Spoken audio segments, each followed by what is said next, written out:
ہاں جس کے نام 20 بیگھے زمین کر جاتے ہیں وہ نا، وہی کہتا دعا کر دو مٹی پیاری ہو جائے اللہ کو، یار مہربانی کرو، بیٹے ہیں آپ کے ٹھیک بڑھاپے کا سہارا ہے لیکن بیٹیاں آخرت کا سہارا ہوا کرتی ہے۔ وہ کہانی کس نے نہیں سنی یا کون نہیں جانتا کہ کسی شخص کا انتقال ہوا، جنازہ نماز کے لیے لا کے رکھا گیا۔ جب جنازہ نماز کے لیے لا کے رکھا گیا، انہیں نمازیوں کی صف میں سے ایک شخص نکلا، اس نے نکل کے آگے کہا تھا صاحب نماز بعد میں ہوگی، پہلے میرا قرضہ چاہیے۔ جیسے اس نے اتنا کہا تھا امام بھی مصلی سے پیچھے ہٹ گیا۔ اس کے کہنے کے بعد کہ نماز بعد میں ہوگی پہلے میرا قرضہ چاہیے، اللہ اکبر کھلبلی مچ گئی۔ بیٹے منہ چھپا رہے تھے، اپنی اپنی صفوں کے اندر کونوں میں جگہ تلاش کر رہے تھے، جب کوئی قرضہ دینے والا آگے نہیں آیا نماز جنازہ روک دی گئی۔ یہ بات ہواؤں کی طرح پھیلی اور چلتے چلتے یہ بات میت کے دروازے تک پہنچی۔ اس کے گھر کے اندر بیٹی موجود تھی، اسے پتا چلا کہ کوئی جنازہ گاہ میں ہے جو میرے باپ کی نماز جنازہ نہیں ہونے دے رہا ہے، سنا کہ میرے باپ کے اوپر اس کا قرضہ موجود ہے۔ بیٹی نے اتنا سنا اپنے مکان کی چابیاں لی ہے، بچوں کا ہاتھ پکڑا ہے، وہاں پہنچی جہاں پہ جنازہ رکھا ہوا تھا اور جانے کے بعد اس نے اپنی چابی ہاتھ میں لے کر کے پہلے باپ کے جنازے کے قریب گئی ہے، باپ کے چہرے سے کفن ہٹایا، ہٹانے کے بعد ماتھا چوما اور چوم کے کہا تھا میرے باپ پریشان نہ ہونا، ابھی تیری بیٹی موجود ہے، میرے ہوتے ہوئے کوئی تیری نماز جنازہ کو کیسے روک سکتا ہے۔ اتنا کہنے کے بعد بیٹی نے پھر ان لوگوں کی طرف رخ کیا جدھر وہ قرضے والا کھڑا تھا، کہا کون ہے جس کا میرے باپ پر قرضہ ہے؟ ایک شخص آگے بڑھا، اس نے کہا تیرے باپ پر میرا اتنا قرضہ ہے۔ اس بیٹی نے اپنی مکان کی چابی اٹھائی اور اس کی گود میں ڈال کے کہا لیکن میرا مکان بیچ دے اور اس سے جا کر کے اپنے قرضے کے پیسے لے لے، اگر پھر بھی تیرا قرضہ پورا نہ ہو تو آ جانا میرے دروازے پہ، میں اولاد بیچ دوں گی، تیرا قرضہ ادا کروں گی۔ اللہ اکبر اتنا سننا تھا اس کی چیخ نکل جاتی ہے، چابی واپس کر کے کہتا ہے بہن مجھ پہ کسی کا قرضہ نہیں، میرا قرضہ کسی پہ نہیں ہے، بلکہ یہ جو جنازہ پڑا ہے اس کا میرے اوپر قرضہ 3 لاکھ کا تھا، میں اس کا قرضہ واپس کرنے آیا تھا لیکن میں سوچنے لگا اس کا صحیح وارث کون ہوگا، کس کو اس کا قرضہ دیا جائے۔ وہ کہتا کہ میں نے یہ سوچنے کے بعد میں نے یہ کام کیا۔ اس نے پھر بیٹی کو بلایا اور اس کا پیسہ بیٹی کی گود میں ڈالا اور ڈالنے کے بعد کہا تھا بیٹی معاف کر دینا، جنازے کی نماز اس لیے نہیں روکی گئی کہ تیرے باپ پہ میرا قرضہ تھا، بلکہ اس لیے روکی گئی ہے کہ تیرے باپ کا میرے اوپر قرضہ تھا۔ صاحب یہ بیٹیاں ہوا کرتی ہے جب جنازوں کی نمازیں روکی جاتی ہے تب بیٹیاں کام آیا کرتی ہے اور تم انہی بیٹیوں کو لاوارث بنا کے چلے جاتے ہو، ان کا جائیداد میں حق نہیں دیا جاتا ہے، ان کا حصہ نہیں دیا جاتا، اور جب حصہ نہیں دیا جاتا ان کو یاد آتی ہے باپ کی دہلیز کی، جب یاد آتی ہے باپ کے اس مکان کی جس کے اندر دیوار باپ کے ہاتھ کی کھڑی ہے، جس میں درخت باپ کے ہاتھ کا کھڑا ہے، تو سوچتی ہے چلو باپ نہ سہی اس کے ہاتھ کا بنایا مکان دیکھ لے، باپ نہ سہی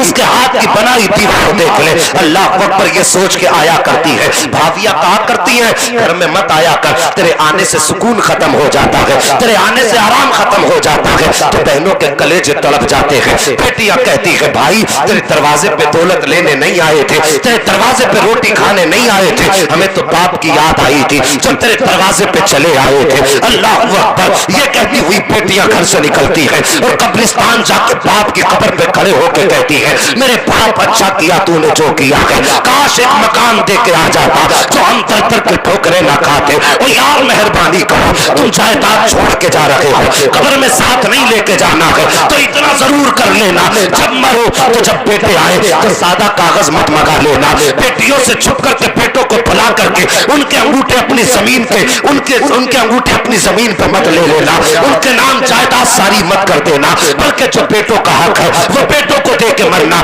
جو بیٹیوں کا حق ہے وہ بیٹیوں کو دے کے مرنا۔ اور یار جب ایسے کر کے جائے گا تو خدا کی قسم تیجا 40واں بعد میں ہوگا، فاتحہ بعد میں ہوگی، درود بعد میں ہوگی، تو قبر میں بعد میں آئے گا، مدینے والا پہلے تیری قبر میں۔ کیا بات ہے، نعرہ تکبیر، نعرہ رسالت، مسلک اعلی حماد میاں صاحب قبلہ۔ یار سب کھا کے مر گئے، کوئی بیٹیوں کو دیکھنے والا تک نہیں، اور کہہ دیا جائے کہ باپ کی جائیداد میں تیری استعمال کر رہا ہے، بھانجی غریب ہے کچھ مدد کر دے، تو پتا ظالم کیا کہتا، ہاں دے دوں گا 2-3 لاکھ، بھیک دے رہا ہے، اسے شرافت سمجھتا ہے، 2-3 لاکھ دے دیں گے، کر رہے ہیں مدد۔ باپ کی کروڑوں کی سمپتی پہ سانپ بن کے تو بیٹھ گئے، اور اس سے زیادہ تو باپ کی جائیداد میں زکات نکلے گی بے شک بے شک جتنا تو امداد میں دینا چاہتا ہے. اس کے بعد سماج میں کہتے ہیں اگر خدا نہ کرے کوئی بھانجی یتیم ہو جاتی ہے نا اور بہنیں بیوہ ہو جاتی ہیں, اور اگر بھتیجوں کی بھانجوں کی آدمی شادی کرتا ہے نا تو اگر ولیمے کا کھانا اپنے ذمہ لے لے گا نا تو بڑا عجیب دور ہے بھائی. ذمہ لے لے گا ولیمہ, وہ کھانا کے ٹیبل سجے ہوں گے نا تو بیوی عورتوں میں گھوم رہی ہوگی, آپ مردوں میں ٹہل رہا ہوگا, اور جا کے کہے گا نا جس ٹیبل پہ بیٹھے گا بھائی کوئی کمی رہ جائے تو معاف کر دینا, میں نے اپنی طرف سے کیا, بیچارے کی اس کی تو اوقات نہیں تھی جو وہ کر دیتا. جی جی جی جی احسان کر کے رسوا کرتے ہیں. ادھر بیوی عورتوں میں کہہ رہی ہے کہ بہن کوئی کمی رہ جائے تو بتا دینا. یہ ہمارے آدمی نے کیا ہے, بیچارہ وہ تو بڑا غریب تھا, اس کے تو بس کی یہ بھی نہیں تھی 4 آدمیوں کو کھلا دیتا. مہربانی کر اگر کسی پر احسان کیا ہے تو جتایا نہ کرو, کسی پہ احسان کر رہے ہو تو اس پہ احسان جتایا نہ کرو. اور یار اگر کسی کے ولیمے کے کھانے کا انتظام کیا ہے تو ٹیبلوں پہ بیٹھ کے اسے رسوا نہ کر. تم اس طرح کے دعوے کیے کرتے ہو, اس کی اوقات نہ تھی, میں کر رہا ہوں. غریب کی آنکھیں شرم سے جھک جایا کرتی ہے, گردن شرم سے جھک جایا کرتی ہے. اور یار کسی پہ احسان کر کے احسان جتایا نہ کرو, بلکہ احسان پہ پردہ ڈال لیا کرو.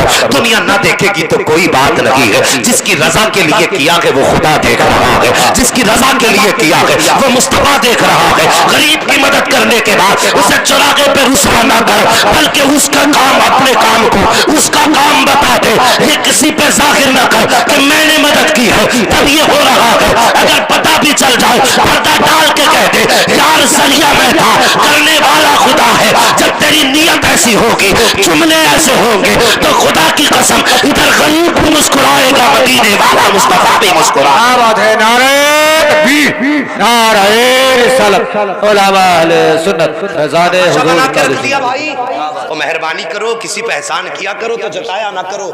جی جی جی ہاں لوگ احسان کرنے کے بعد پانی پھیر دیتے ہیں. فرمایا گیا 3 شخص ایسے جن کی طرف اللہ قیامت کے دن رحمت کی نظر نہیں کرے گا. جی جی جی ہاں 3 لوگ ایسے جن کی طرف اللہ قیامت کے دن رحمت کی نظر نہیں کرے گا.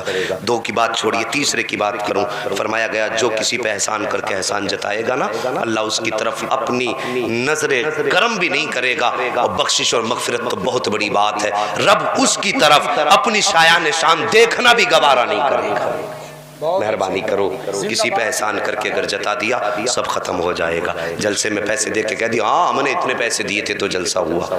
بھائی آخرت کے لیے بھی کچھ تیاری کر کے کرو. میں نے کہا تھا صاحب جب گھروں کے اندر آیا کرو نا تو گھروں کے حالات بہتر کرو, گھروں کے حالات بہتر کرو. خود کھانے سے پہلے بیوی سے پوچھ لیا کرو تو نے کھایا کہ نہیں, جی, اور نہیں کھایا ساتھ بیٹھا لے.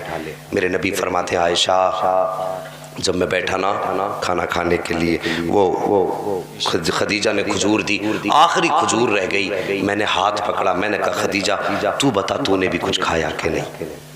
فرماتے ہیں جب میں نے اتنا کہا, آقا فرماتے میری خدیجہ کی آنکھیں برسنے لگی, میری خدیجہ کی آنکھیں برسی اور میرا ہاتھ روک کے کہنے لگی یا رسول اللہ اگر بھوک کی وجہ سے ہمارا کچھ نقصان ہو گیا تو صرف ہمارا نقصان ہوگا.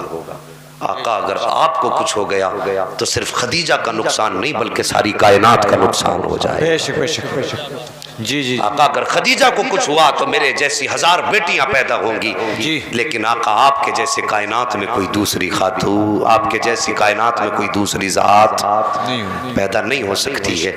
اللہ اکبر. میرے نبی فرماتے عائشہ مجھ سے خدیجہ اتنا پیار کرتی تھی. اللہ اکبر. یہ ازدواجی زندگی ہوتی ہے, یہ میاں بیوی کے رشتے ہوتے ہیں. ہم نے رشتوں کو تماشا بنا دیا, ہم نے حق جتانے کا ذریعہ بنایا رشتوں کو, ہم نے کھیل بنا دیا. یہی وجہ ہے گھروں میں جھگڑے ہیں, گھروں میں برکتیں ختم ہو گئی ہیں. اللہ اکبر. ذرا سی بات پر شوہر ناراض ہو جائے تو پھر عورت کی خیریت نہیں ہے. ہاں عورت کی خیریت نہیں ہے. میرے نبی کی پیاری بیوی حضرت عائشہ صدیقہ رضی اللہ تعالیٰ عنہ, میرے نبی ایک دن غسل فرما کے باہر نکلے نا, آپ کے ہاتھ میں آٹا تھا, آپ نے تھوڑا آٹا لیا سرکار کے بدن پہ یوں لگا دیا.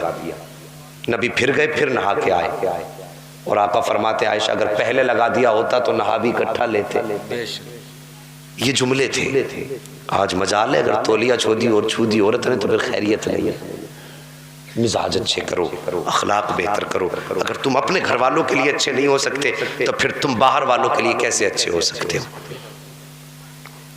اگر اپنے گھر میں سکون نہیں دے سکتے تو پھر کس کو سکون دو گے ساجی؟